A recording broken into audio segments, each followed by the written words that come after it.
I want to bring up something that we should have already expected was coming, but it is out again with the lockdowns now, just a different excuse for the same tyranny that had happened a couple of years in a row with the COVID lockdowns. And now it is a different agenda, but similar, approach. They want to push you into your houses. They want to tell you how to run your businesses or not to run your businesses.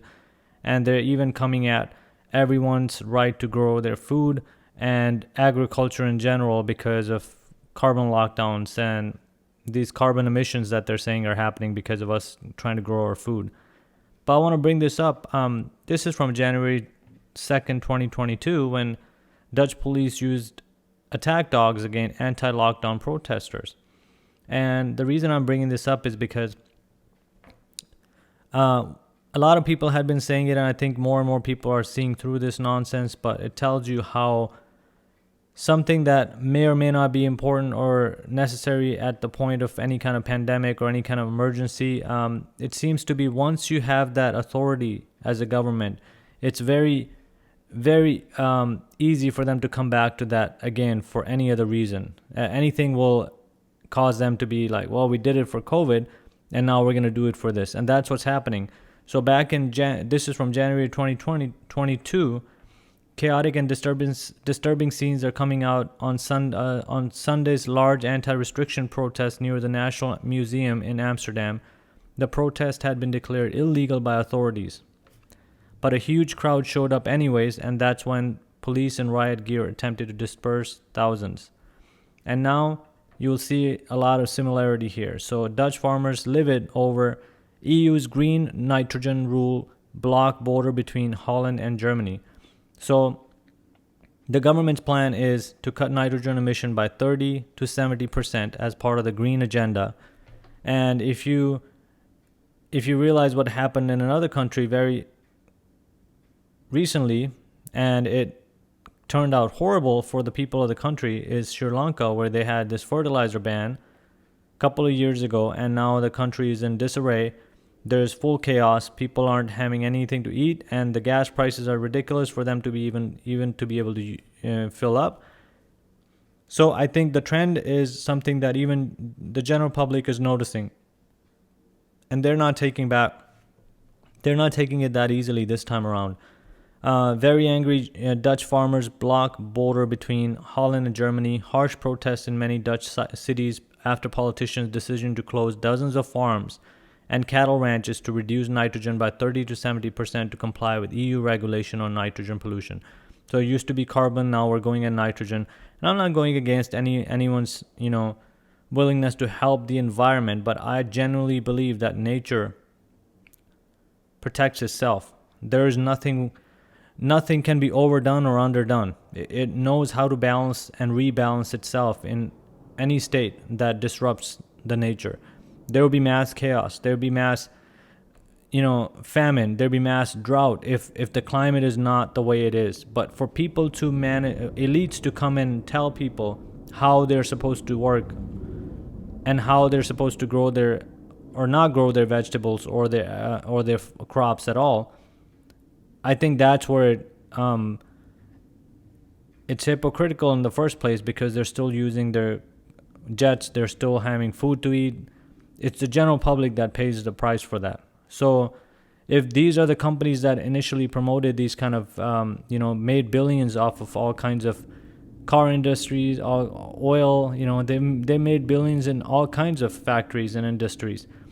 But now that the general public that has been doing a certain kind of work for however long, generations at times, they're being told that you won't be able to do it anymore. That is what causes these kind of angry outbursts from the general public. They need to work. They need to eat. And I think they're seeing the threat to their general livelihood.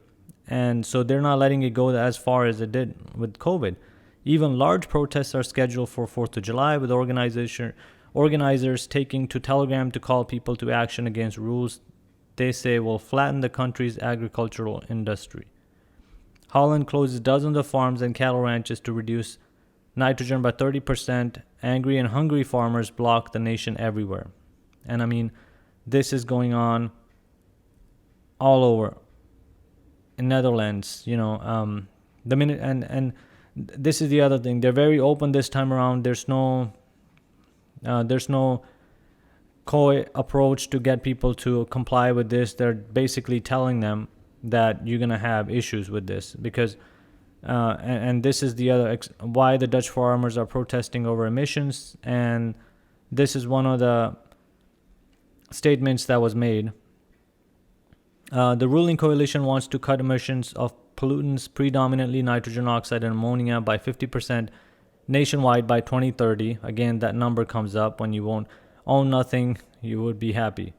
Ministers called the proposal of unavoidable transition that aims to improve air, land, and water quality. They warned the farmers will have to adapt or face the prospect of shuttering their businesses. The honest message, this is the important line here, is that not all farmers can continue their business. And people wonder, oh, your freedoms are perfectly fine. There's nothing you need to worry about. You just need to comply with these mandates and you'll be perfectly fine. This happened with COVID and now it's happening again.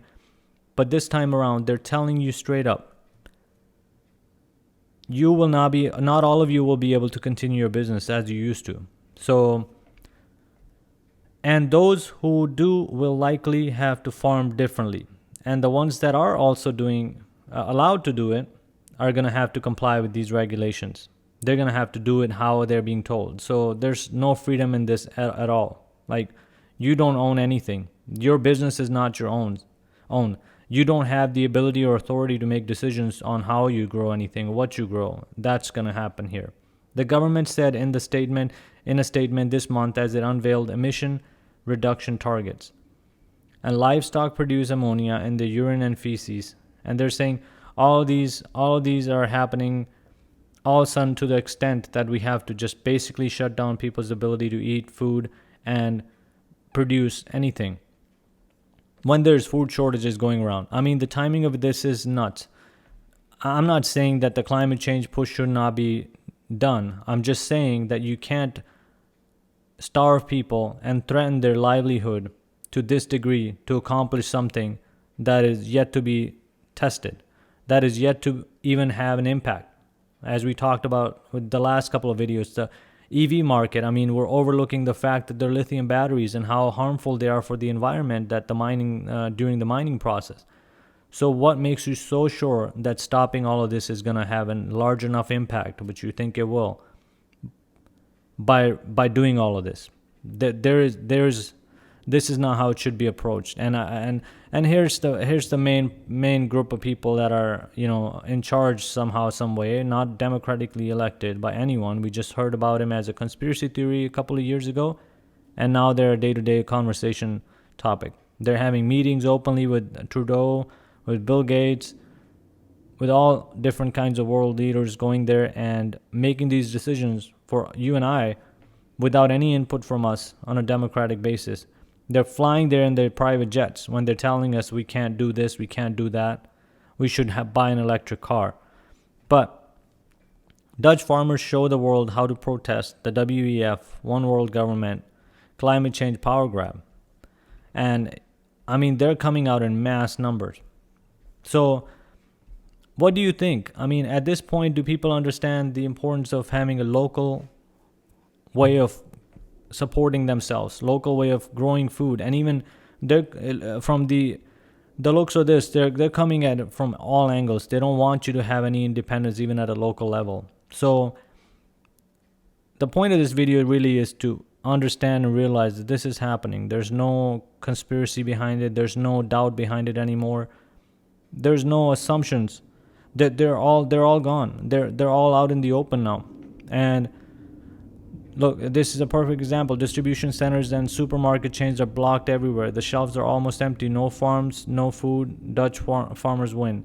I mean, they're really going at them to make sure that their words are heard, and they're not doing this to just disrupt anything, but to keep their rights. And most of these protests are peaceful. There aren't people out with guns. There aren't people going at the government with anything but throwing manure, bringing cows. First time I've seen cows as a tool of protest. Two now positioned outside Dutch Parliament building. Wonder what they make of this. And they're being called extremists. And now the word extremist is also something that is loosely used, because anyone you call extremist gets this hate from the general public. Without, if they are not knowledgeable about the topic, they will start hating that group of people just because the government calls them extremists. So you have to be attuned to these things and make sure that you do your own research before you assume something is being portrayed in a way that is actually true. There's 90%, in my opinion, of propaganda. The rest is basically, where we have to sift through that information to get the actual information. But majority of the news now we hear is propaganda. So that's where you come in to really understand and make sure that you're aware of it, that you realize what you're hearing is actually true. So my goal really is to kind of get that thought process going for us to do our own research. Now, if you want for me to continue bringing this information, be sure to subscribe and like and comment and share your thoughts. I'm not here to really grow anything as far as the YouTube channel. I just feel like it's an important topic to discuss. That's why I think more and more people are realizing and opening up with these discussions is going to be very important for us to see through this nonsense as a group of individuals. And that's what they're trying to disrupt. They're trying to throw a lot of propaganda out there, make sure that you don't have access to the actual information. And that's why I appreciate, and I think I would, I appreciate you subscribing and, liking and coming back, commenting, get the discussion going so we can continue to sift through that information that is out there, which is propaganda, to find the necessary tidbits to get the bigger picture. Anyways, leave your comment. Let me know what you think of this video, and I'll see you with another topic here in a couple of days.